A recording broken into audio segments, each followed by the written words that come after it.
I'm Maria Menounos, and you're tuned in to AfterBuzz TV, the ESPN of TV talk. Now, let the buzz begin. What's up? What's going on, everybody? Welcome to the Zoey's Extraordinary Playlist After Show, AfterBuzz TV, and we are once again coming at you quarantine style, but we're going to come at you with twice the energy and 3 times the fun. We got to make up for it because Emily's not here, and we do miss her dearly, but we do have an amazing panel for you here today. Of course, I am your host, Brandon Hanna, and let me introduce first to you the amazing Amir Yassai. Yeah, baby! Yes, we're back. Yes! We're back, and it's dramatic. Yes, hunty. Yes, and we missed her dearly last week, but she's Aww. back once again. It's Kittie Kaboom. What up? What up? Thank you so much. I'm glad I was missed, but I'm even gladder to be back. Boom. Yeah. Kaboom. I love saying that. That's awesome. That works for me. Yeah. We do have an amazing show for you all today. We have Zoey helping out Howie fix his relationship with his daughter, which is an amazing, amazing part of this episode. Oh my gosh, so good. Yes. Cannot wait to get into that. Max has offered a promotion on the 6th floor. What's going to happen there? And are Simon and Jessica over? Are they over? It looks like they might be. We will definitely get into that. And this week for our special segment, we will not be doing our own internal musical monologues. It just doesn't feel right doing it with Emily absent, the great creator of that special segment. But we are going to talk about our extraordinary moments from this week's episode. And in celebrity news and gossip, choreographer Mandy Moore had an amazing interview with the Hollywood Reporter about this episode. There's so much amazing details to get in there. But before we do, I do want to hear everyone's overall thoughts on today's episode. Amir, let's start with you. What did you think? Oh my God, so many good moments, and it was just such a good episode. And me and Kittie watched it together. It was emotional. It was funny. That last dance between Jessica and Simon was everything. It was so well choreographed, and he like picked her up. I could feel all the emotions, and then obviously the ASL choreography and moment with the fight song was everything. It was a great episode. I loved it. Yes. What were you thinking, Kittie? Well, I mean, I have yet to be disappointed with this show. Quite honestly, we sing their praises every week, but because they are definitely deserving.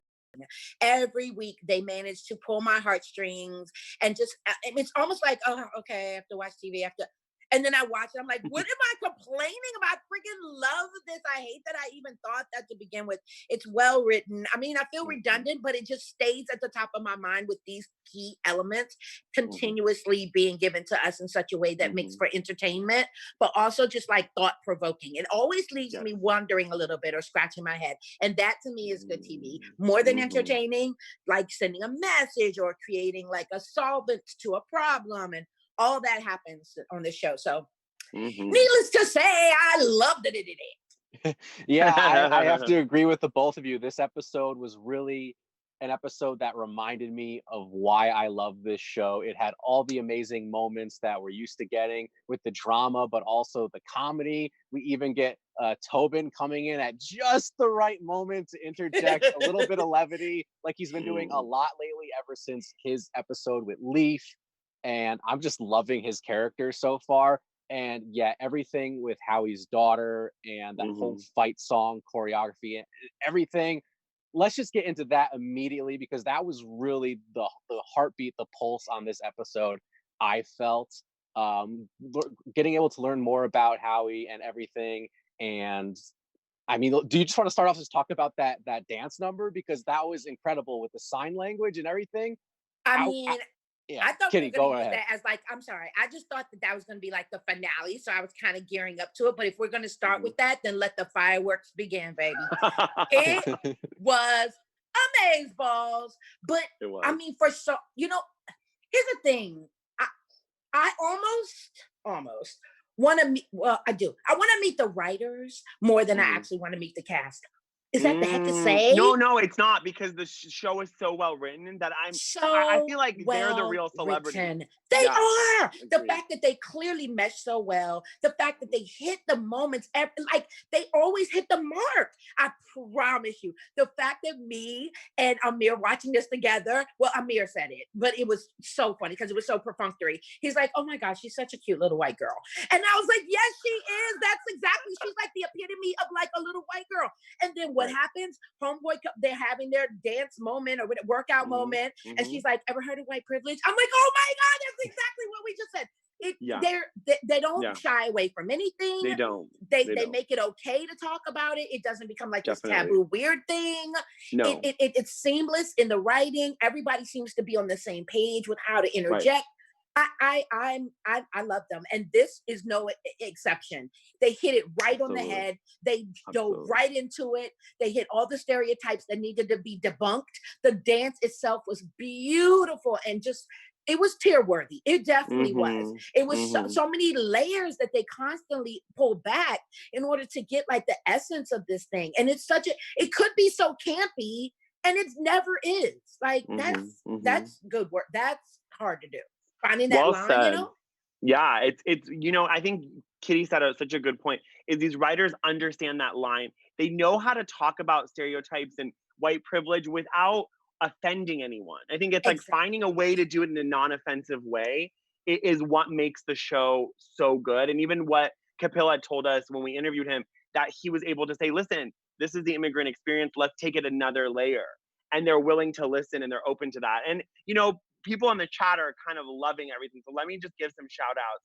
So they're saying that Mandy killed it this week with the choreo, Rachel Silvestrini. And she's also saying something that I love. She's saying that they use violins in the fight song, which is great. There was no singing to distract us. Yes. So that was really good. I thought that was really fabulous. Really, really well done. So those are the chats. And then Ivan is saying having a musical drama is very hard to do. Indeed, musicals are usually just for funny stuff. Which is, again, such a great point. And the show, again, it works between levity and comedy and dramedy, or whatever we've been calling it. So I think it really understands where it fits in the world, which I think is great.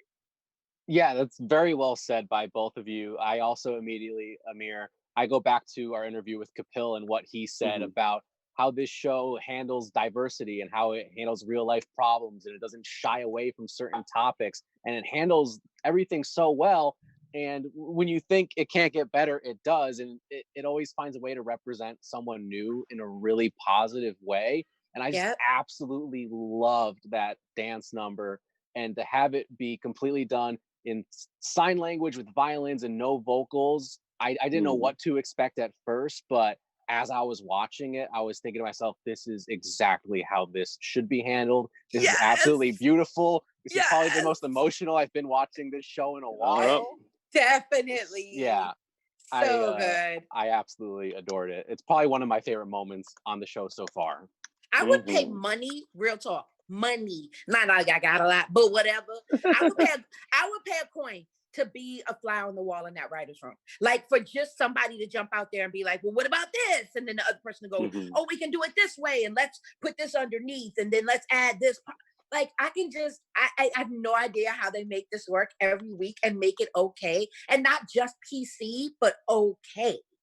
There's a difference. You know what I mean? Like, not above the fray. Let me just see what I can get away with. And I don't want to push the envelope, but I kind of do. And blah, blah, blah. No, like, for real, Black people going to be all right with this. White folks going to be all right with this. Asian people, you know, like across the board, while still poking the bear. Yeah, I really see what you mean, Kittie. Like, it doesn't come across as like quote unquote PC. It comes across something that's very honest and very sincere and very real, and you believe it. And it's I absolutely love it. In TV, where do you get authenticity in? You know what I mean? In scripted television. Exactly. Well, especially network TV. Like, we get these shows on Showtime, HBO, but to have a network TV show that, again, has diversity in such a seamless way. They're not saying, oh, this is the Asian girl, we're going to throw a Black person, we're going to throw in a brown person. It's like, they're just part of the story. And they're not just side characters. Like, even the wife, like, obviously the brother is not a main character, but even the Asian wife, like, they gave her a song, a storyline. Like, it's not, they're fleshed out, you know, which I think is really important. As do I. And don't we all love, I'm sorry, I don't mean to move the thing along at all, but I just love when you mentioned that just now, her dance. Are you kidding me? Mama wanted some, baby.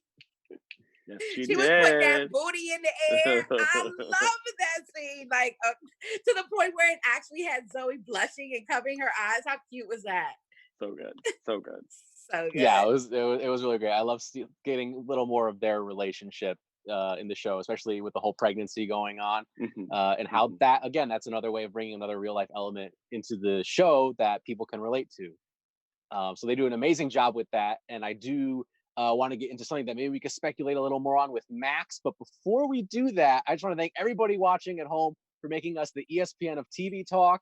We would not be able to just gush about this amazing show without your help. So please like this video, leave a comment. If you're in the live chat right now, let Amir know what you're thinking. Subscribe to this channel and all the other amazing AfterBuzz TV channels on YouTube. And a big one, if you are listening on Apple Podcasts, please rate us, leave us a positive review there. That really helps us out a great deal. So just thank you so much for just chiming in with us and geeking out over shows that we love together. Yeah. Because it's great. And even in weird times where we have to be quarantined, it still allows us to have a lot of fun together and have an amazing community. So just thank you. It's almost better this way. Well, you know what I mean in terms of the interaction. You know what I mean? Like I love the fact that we have to kind of watch stuff, but the fact that you guys make the extra effort to come on and have conversations with us about what we all watched, it means the world to us. So thank you. It really does. Thank you. We love you Yes. guys. And actually, Winsome Hitchcock, before we move on, is saying, was it just me or were there a ton of storylines this week? Almost too many to keep track of. You were right, Winsome. A lot of stuff happened, and we're gonna break it down. Don't worry. Yeah, there was definitely a lot of stuff going on. A big thing that happened that might have some major implications coming up in the next episode is Max getting offered a promotion on the mysterious 6th floor that I am just now finding out exists. Right. And what do you guys think about that, Amir? What do you think about Max possibly taking this job? How it can affect his relationship with Zoey, his relationship with the company? There's so many possibilities. It kind of freaked me out. And poor Kittie, I was like screaming. I was like, she's creepy. She was like a robot woman. I don't know. She was very sexy and she was wearing those heels and those like hoops. I don't know. She seemed like she was going wife. Yeah, right? There was that vibe. Like, I didn't know if she was going to sleep with Max or eat him. I don't know what's happening. So I was a little scared of her. So we'll have to wait and see. And it seems like based on the preview, we're going to get a nice little showdown. And, Joan's going to try to go get back her employee. So that'll be fun. But I think that, like, what's going on the 6th floor? Is it Illuminati? I don't know. We'll have to wait and see. I don't know what's going on. Yeah, what about you, Kittie? Me. Yeah, I was definitely a little put off or perturbed. Like, she's gorgeous, obviously, but she's very well put together in such a way that's almost like scary. Like, how do you not have a hair out of place and you just come down here and like demand that I basically take this job because it would be to your benefit or my I don't really know where you're coming from. Like, there's a whole lot of questions there. I love the fact that Max is not shying away from that. He's just like, well, this is, I mean, I've been offered a job. I didn't put anything in for it. I didn't request this, but they want me. I'm intrigued. Let me see where this goes. And then to even ask Zoey, I don't know. At this point, I'm feeling my heart kind of breaks for Max because he's getting to the point. He's like on the threshold of thirst. I'm going to need you to back up, Max. You've already let him know how you feel. She knows, Booski. You done sang to her. She done sang to you. It's a whole thing. They done offered you a job upstairs. Boo. Look into that job and see what's what. And let Zoey figure this thing out. As I say in English, let us sort it out on our own, yeah? Because she's all over the place. She don't know what she wants. Right. Stop thirsting after that little girl and go pursue your dreams and see where it goes. So yes, the lady was weird, but the job sounds kind of dope. So I hope he takes it. Okay, well, we know why Kittie's a voiceover actress. Hello, accent. I was just here saying, for that. Just saying, a little bit, just a little bit. A little bit, bro. Yeah, I really liked that. That was dope. So the live chat is going insane about all this. So I just want to give a quick shout out. They're all saying that Ivan and Winsome and Rachel are saying they want Max to stay with Zoey on the 4th floor. Not me. But Rachel Silvestrini is disagreeing. She's agreeing with you, Kittie, about the threshold of thirst. She's saying Max wants Zoey to miss him and chase after him to show him she cares, which I think is very childish. So that's kind of where I'm at. He's not being. I like a man who's gonna throw me against the wall. Talk about it, right? Like Amir. I need a real man, and I just don't feel like a man that's like. I don't know. I just don't really like Max's character. It's very. And again, it's no shade, no tea against Skylar Astin, but he plays that character well. Like, kind of this doofy. He's still very attractive. Like, right, I was about to say, he's still hunky. He's so cute. Right. Hunky, but kind of desperate. So I'm like, can we just, I don't know. I just want him to break out and be like, I want you, Zoey, and just be honest. Right. You know? And I want this job and I want this life and I whatever. Like enough with the willy-nilly, you back and forth. You don't know what you want. I don't like all that. That's just like you, Amir. I like a man's man. Okay. Yes. So just put 10 toes down, as Nipsey Hussle said. Put your 10 toes down, feel what you're gonna feel and assert it and believe it. And if you're gonna take the job, then take the job and enjoy it. But enough with this thirsty, do you like me now? Should I take the job? Boy, get it together. Get it together. I need you to grow some balls. Yeah, yes. I mean, I hear what you're both are saying, and I agree to a certain extent. He does need to tone it back a bit. He's already he's put himself out there. Zoey has said what she said about it, and she might not know exactly how she feels, but he just needs to let it be. But at the same time, they do already have a history of being best friends, and he wants to take care of her and he wants to communicate with her. So I understand that to a certain point of view. I know Kittie's just kind of looking at me like I'm wrong. No, because I love you so much, Brad. You know how I feel about you, Booski. I just love that that's where, you know, that you kind of lean towards that, because I can see that being you, my love. And that's not a bad thing. I can see you falling in love with this young lady and y'all been friends your whole life since, you know, y'all been sandbox days, and she's not necessarily reciprocating the way you would want, but you make sure that you leave it open for her to make that decision. That is noble. That is admirable. But it's a bit thirsty, bro. Okay, that's all I'm saying.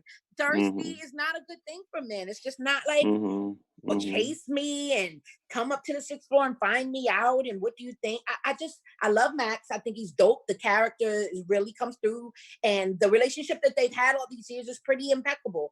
But that, you know, life goes on. Like, changes are made, so you need to be adaptable to those changes and not worry about what Zoey's doing. If it's meant to be, it shall be. You only 2 floors up. It ain't like, you know what I'm saying, you leaving the nest. You still in cahoots with her family and all that. Like, just live your life, bro. If it's meant to be, she'll come find you and it'll happen.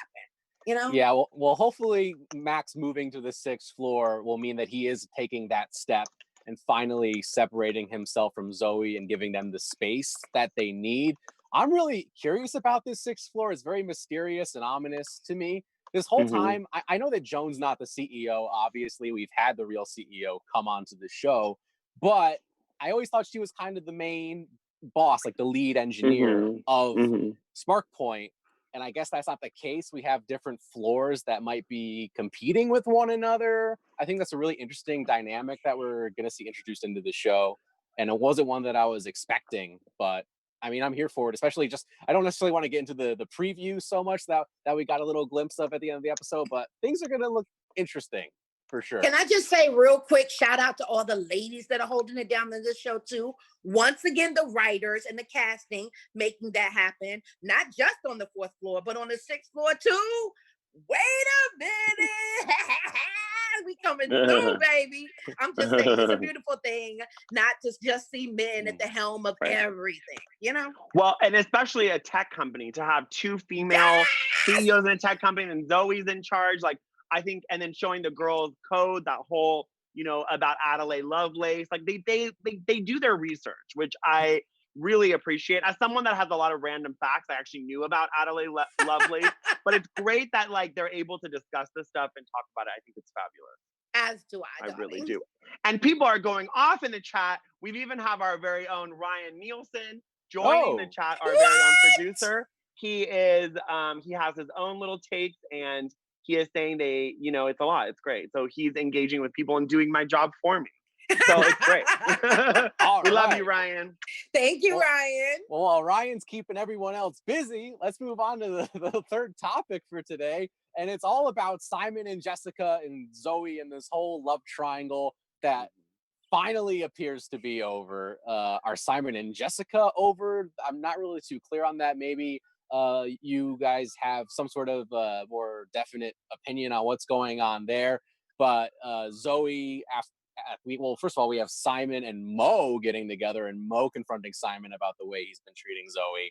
And then we get Zoey finally telling Simon, no, this is over. This is not going to happen between us. I can't be a homewrecker. I can't be these things. I can't do this dance with you. So Amir, what are your thoughts on this whole end of this love triangle and what this maybe means for the character of Simon and possibly Jessica going forward? Oh, honey, I have a lot of opinions about this relationship. I'm dying to hear that. I just think that like Jessica is based on the brunch and the way she was kind of, it seems like she's stuck in the past, like even with her best friend, like you could kind of overhear their conversation in the kitchen. And it was very much like, I'm sorry, I have low battery for some reason, even though it's charging. That's odd. That's I okay. hate technology. We can still hear you. Okay, great. I hate technology. What is really important is that she seems stuck in the past. Like she was talking to her best friend. It seemed like she was stuck in the past in the kitchen. And it continues with Simon. It's like she wants him to be a man he is not ready to be. And I think a lot of times when women get, like women and men, when they're wedding planning, they get kind of lost in it. And she seems a little lost. She's like, where's the venue? What day is it? And it's like, if a guy or a girl is not committing to a date or venue, their heart isn't in it yet. And I'm worried that like she's already planned their 2.5 children and picket fence. And he's just confused. He's conflicted. And he's not being a douche. He's being a good guy. Like I know people in the chat are like, he's a cheater. He's not really a cheater. He's very conflicted. Like people that are truly players and cheaters, they sleep 8 hours a day and they will cheat on you.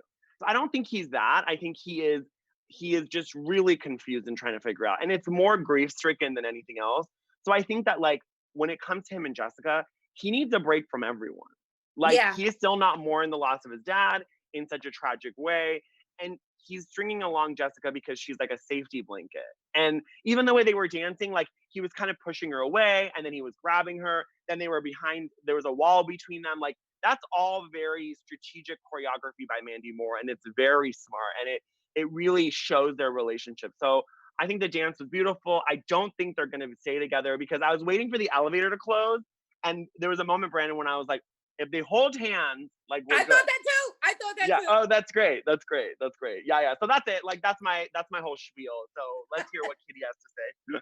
No, I don't think he's a bad guy. Okay.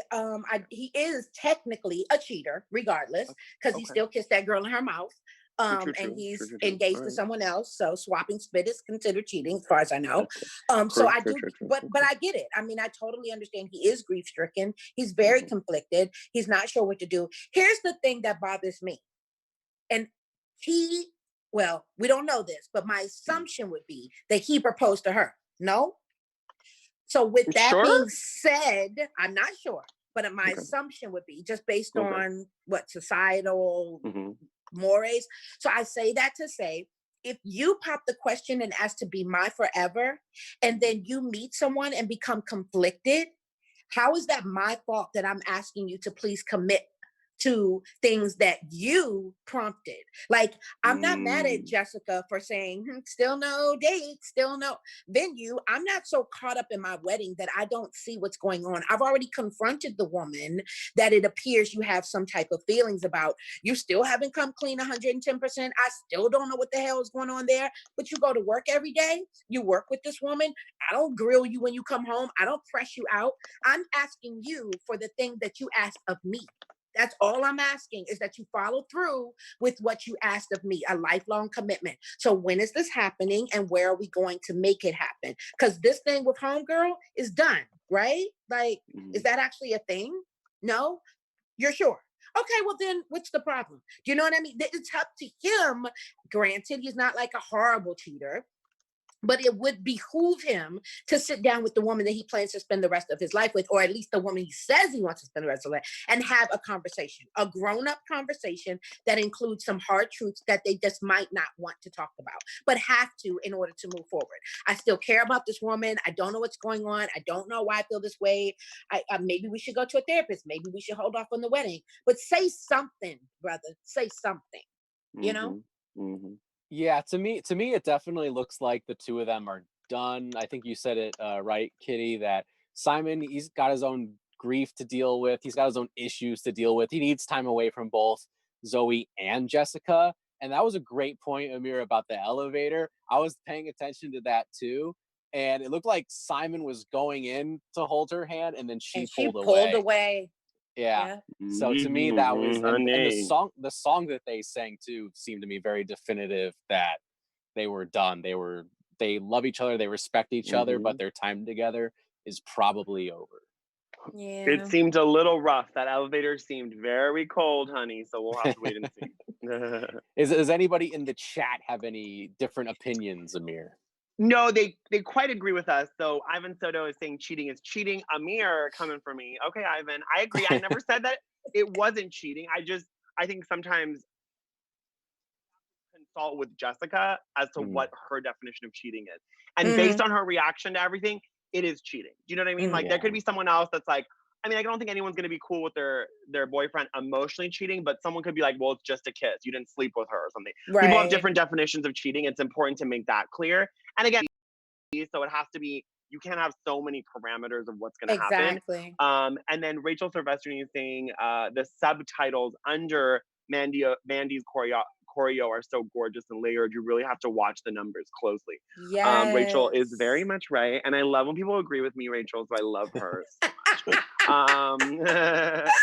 But that's who we've got so far. And then someone's asked Rachel also asked a great question. I don't know the answer to, but maybe you guys do. How long were Simon and Jessica engaged when we met them?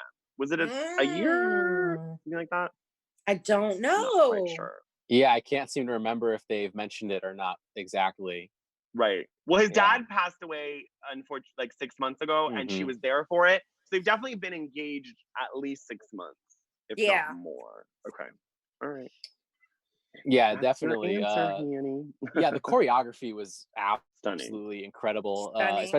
Especially that number between Simon and Jessica. I love just that type of I don't even know how to describe it. The like interpretive, very modern type of like expressive dance number. And there I think you go, Brandon. Yeah. I don't know what you did it. You nailed it. Is, you nailed it, boo. You nailed it. Thank you. But I love that because not only do you hear what they're feeling, you also very much see it. And that was probably my favorite dance number from the episode, and maybe one of my favorites from the season as well. This episode is full of a lot of my favorites of the season. and speaking of which, I think it's time we get into our special segment, which is Extraordinary Moment. Basically, what our favorite extraordinary moments of today's episode are. There we go. See, my grammar's all messed up. You did it. But Kittie, Kaboom, let's start with you. Okay. What's your extraordinary moment? Full disclosure, I misunderstood. I definitely have a favorite moment, so that's good. But I thought we were picking like the favorite extraordinary moments of our lives. So I got real deep with it. Too. Are you sure? Mine is kind of campy. It's not campy, it's just super. Okay, cool. So mine is not a cliche. I mean, mine is a cliche. I'm sorry, not campy, but very cliche-ish. Because most women say this that are moms, but I don't really care because it's the truth. God Bless the Child by Billie Holiday is most definitely one of my favorite songs because one of the most extraordinary time of my life was giving birth to my son. And real quick, so I asked my mom to go leave the hospital, go get Billie Holiday, bring me back like a boombox, and so we could play while I'm giving birth. She comes back and brings me Chanting of Monks. You guys, I was livid. Like, I'm trying to be calm and push. And I asked for Billie Holiday and you bring me Tibetan monks. What are you thinking? So anyway, I thought that was hilarious. So that's always like my favorite story that I share with my son because I love Billie Holiday. She's always been so soothing. She's always been my go-to. And to have a song like that, God Bless the Child, was just so perfect for me. But real quick, my my moment in the show, come on now. I know I'm gonna sound redundant here, but I know everybody's gonna say the same thing. When she was dancing and signing at the same time, oh, I couldn't help. The tears were coming and it was so multi-layered and it was so well done. And I just enjoyed every moment of that. So that was the most extraordinary moment of that show for me. Ta-da! Right. Done. Awesome. I've actually thought of something, Amir. I don't know if you want more time or if you have an extraordinary moment from your own life that you'd like to share. No, go ahead. No, it's fine. I let me think of something. Okay. Sorry. No, this is good. This is good. Okay. This is good improv right here. But Okay. for me, if I had to think of something right off the top of my head, is one of the things I bond over with my father very much is baseball. I'm a huge New York Mets fan because he's a huge New York Mets fan. And one of the greatest moments of my life was actually I got the opportunity to take him to Game 4 of the 2015 World Series that the Mets played in. So that was a really special moment for me. I wish I could think of a song that correlates with that moment. Maybe I could stew on it when Amir is giving his answer, but that's definitely an extraordinary moment for my life. And of course, this show has amazing themes with, father-daughter and obviously a father-son thing. So for me, that's one of my extraordinary moments. And of course, my extraordinary moment from the episode is the same as Kittie's and probably the same as Amir's. We'll see if he throws a curveball at us. But yeah, that moment was absolutely incredible. That whole dance numbers, dancing and signing and the music and the violins, all of it, just beautiful. It was so good. So I love this segment became a dual segment. So I will do first the extraordinary moment of the episode. For me, it's going to be Jessica and Simon, the wall, the dancing. It gave me chills. It made me cry. I don't know if it's quarantine, but I feel like I'm literally going through menopause. So it's fine. I'm crying. I'm sweating. It's a lot happening. So the episode, there was a lot going on. I love you. Thank you. Thanks. And then my extraordinary moment in my own life, it's kind of like Kittie's. It's a little cliche, but it is something that's really important to me. When I came out, so I think me coming out was a big moment in my life and being more authentic. And this song, actually, Fight Song, that it played in the episode, that is actually, she wrote that for her friend who was coming out of the closet. So that song's always had a special place in my heart. And there's actually, one of the lines says, "This is my fight song, take back my life song." So it's about proving, right? So yeah. So it's really powerful. And she wrote the song and then it inspired her friend to come out. So I think that there's a lot of tie-ins there. And if you didn't know I'm gay. If it wasn't clear up and down, left and right. Well, that was great. that was great, Amir. Thank you so much, Kittie, for just making this extraordinary segment even more extraordinary. Because that was really great being able to share with you both and having you both share with me and everyone watching. So for everyone watching live right now, if you want to leave a comment or share in the live chat what your extraordinary moment from today's episode is, if you want to mention what an extraordinary life moment is for you, that would be amazing. But very quickly, we only have about 5 minutes left. So Amir, would you like to just basically give us a quick rundown on our celebrity news and gossip for this week? I will give you a quick moment of the news. Just real quick, some people are saying some funny ones. Take Me Out to the Ball Game, when Howie and Mitch sang together as fathers, tears, and then the actress who plays Jessica acted her butt off during the dance sequence, the emotion. Okay, great. So done. I did that very quickly, and then we're going to jump into news. So the news is it blends together. So Mandy Moore did an interview with Entertainment Weekly and The Hollywood Reporter, and she talked about this ASL number, and they did it with LA's Deaf West Theater. It's called Deaf West End Theater in LA, and they work with ASL actors. And so that actress is clearly, she's not playing a deaf person, she is ASL, which I think is fabulous. Again, representation, inclusivity, fabulous. Yes. And Mandy Moore said that they only had 3 days to do that number, which was the whole emotion and heart of the whole episode. So it's really important. And then she also discussed something that I thought was really fabulous that I wrote down, and I need to read my notes real quick. Bear with me. Okay, so she said that, this is a quote, she said that she sat down with Zoey's Extraordinary Playlist creator, Austin Weinsberg. He created a story that allows so much dance and song and heart to live in this language that is unique. In the pilot, director and Austin and I started wanting to make the language of dance and how dance lives in the show very unique. We wanted it to be a very conscious thing. And you can tell every dance number is conscious. Like I know from Kapil, he wasn't a dancer. She truly brought the dancer out of everyone on the show. And I think it's super, super powerful. But that's it. We don't have a lot of time. So I'm going to wrap it up there. But go follow Mandy Moore. Her Instagram and Twitter is lit. So go follow her. Yes, definitely. Definitely go follow Mandy Moore on Twitter. Read up on this article. It really is a fantastic interview. Everything Amir was saying is really interesting and fascinating. And having just a real deaf actress on the show portraying that character is really awesome. And it comes across as authentic as possible. And this is a really authentic and genuine show, as I've said earlier. So definitely check that out. Very quickly, let's do our predictions for the next episode. I don't think that there's an episode next week. Is that right, Amir? No. We have an off week. We'll go to April 19th. So we'll be back on April 19th. Okay.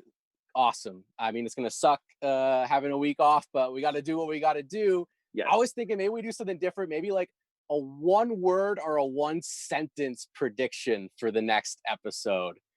And for me, with Max going on to the 6th floor, I'm just going to say if there's going to be some confrontation. Okay. I'm going to say for Jessica and what is your fiance's name? Simon. It's a wrap, baby. Oh wow. Mine, I'm gonna keep it to 1 word. Jessica, all caps. So we'll hear a lot more from her. Even more intriguing. Yeah, that's a bold prediction because I don't know if we're gonna see her again. At least not as much. But okay. We'll see. I trust you, Amir. You see, never steered me wrong before. I got you. But yeah, maybe we actually